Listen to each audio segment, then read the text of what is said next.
Hola, muy buenos días, buenas tardes o buenas noches, depende de la hora que estés viendo este video. Bienvenido a una infografía sobre inclusión educativa, su caracterización y un análisis de caso por mí, Daniel Villalobos, para el curso de Metodologías Inductivas con el docente Milton Betancourt. Bueno, el contenido de esta infografía o presentación es los discursos y preconcepciones que se tienen sobre educación inclusiva. Sectores de inclusión, ¿qué significa educación inclusiva? Inclusión y ley en Colombia. Soluciones, el estudio de caso y la bibliografía. Bueno, con respecto a los discursos y las preconcepciones que se tienen sobre educación inclusiva, tienen más que todo entre docentes inexpertos o docentes que no han tratado el tema muchos prejuicios y la cuestión está entre ¿está bien ser diferentes o está bien ser iguales? O sea, ¿cómo caracterizamos a los estudiantes? ¿Entre los diferentes o más bien que todos sean iguales? ¿Cómo es más apropiado? La verdad es concurrente esta, esta como disyuntiva porque si tenemos como a los estudiantes como desde sus diferencias, podemos adaptarnos a cómo aprenden y sus estilos de aprendizaje, sus ritmos.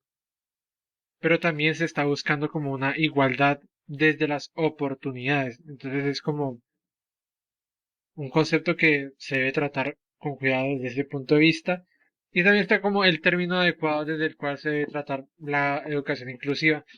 Estudiantes con condiciones especiales, estudiantes con discapacidades, estudiantes con condiciones de aprendizaje alternas, estudiantes con condiciones médicas.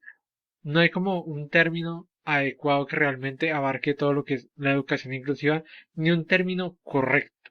Las palabras crean realidades, eh, el idioma crea realidades, así que si encasillamos en un solo término algo, este término se puede volver despectivo, el término se puede volver irresoluble, entonces hay que tener cuidado cuando hablamos de educación inclusiva y el término que se utiliza. Tenemos la sociedad versus la persona. ¿Quién incapacita a quién? O sea, ¿es la persona que nace con una capacidad diferencial quien se capacita a sí mismo o es l- teniendo en cuenta que haya algún tipo de incapacitación? ¿O es la sociedad la que encasilla a esta persona dentro de un cuadrado y le dice, mira, tú solo puedes hacer esto, esto y esto, no te puedes salir de esa casilla, porque si te sales de esa casilla, pues no estás haciendo lo que te toca, porque tú naciste con tal condición, naciste en tal entorno, si tú no haces lo que te estamos proponiendo, simplemente no vas a ser tú.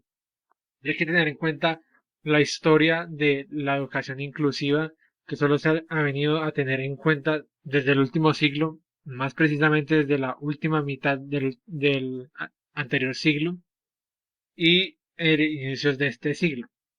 Y hay que tener en cuenta la diferencia de realidades, o sea, hay educación inclusiva desde las condiciones o educación inclusiva desde las capacidades. eh, Desde las condiciones, ya sea condiciones de extrema pobreza, condiciones de minorías afro, condiciones de minorías indígenas, o desde las capacidades diferenciales como lo es un estudiante neurodivergente, un estudiante que tiene movilidad diferente. Entonces hay que ver en cuenta que hay diferencia de realidades dentro incluso de la educación inclusiva.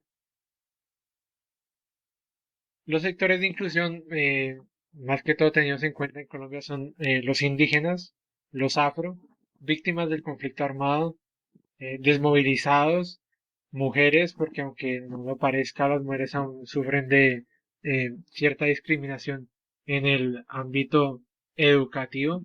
Y digo que aunque no lo parezca porque muchos docentes no lo tienen en cuenta y las mujeres vienen entrando dentro de eh, la educación inclusiva porque se les niega muchas oportunidades en muchos lugares en Colombia en pleno siglo XXI. y estudiantes de la responsabilidad penal adolescente.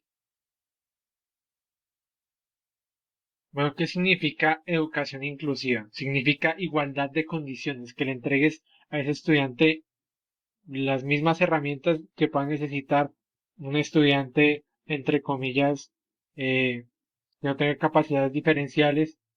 Y en esto entra el tema del debate de la escuela regular versus los lugares especializados. La escuela regular es educación inclusiva, o sea, no se necesita de lugares especializados, es lo que más se manda a recoger. Sí, los lugares especializados brindan educación, eh,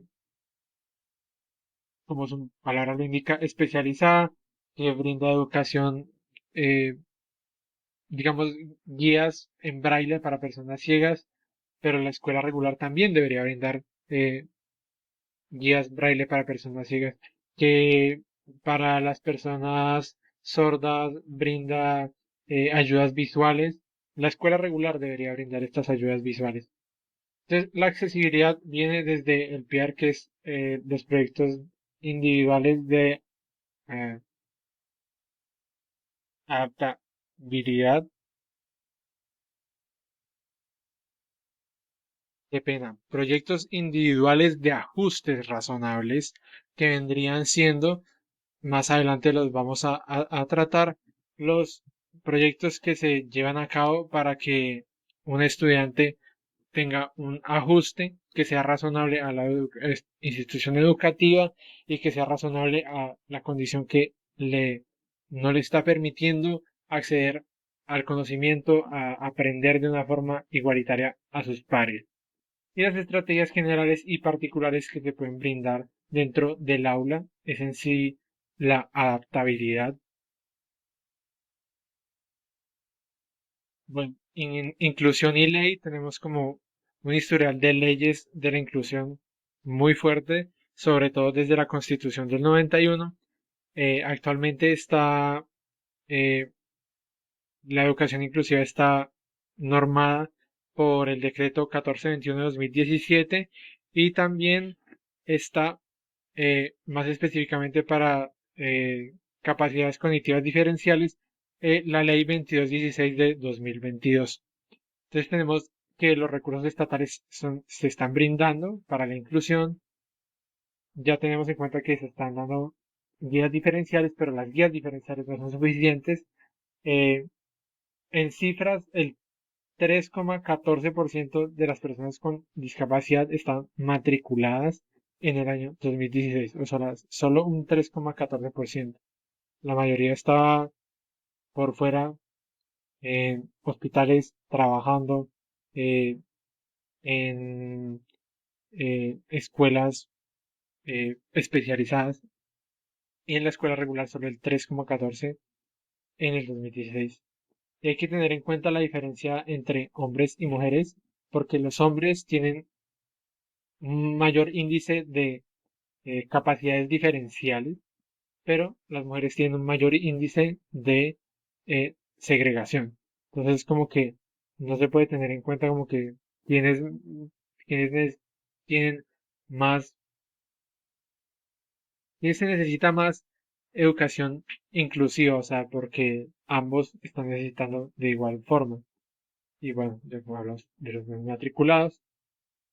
Y hay una regulación en la cual por la cual se brindan informes anuales de competencias que deben dar los colegios que tienen personas matriculadas con capacidades diferenciales o situaciones de condiciones especiales, que deben brindar año a año sobre cómo está con las competencias esa persona trabajando, con los saberes.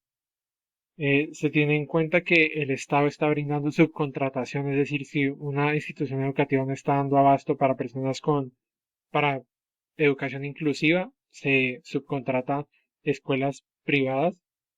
Y hay que tener muy en cuenta el ambiente de la familia, sobre todo también de los terapeutas, de los doctores.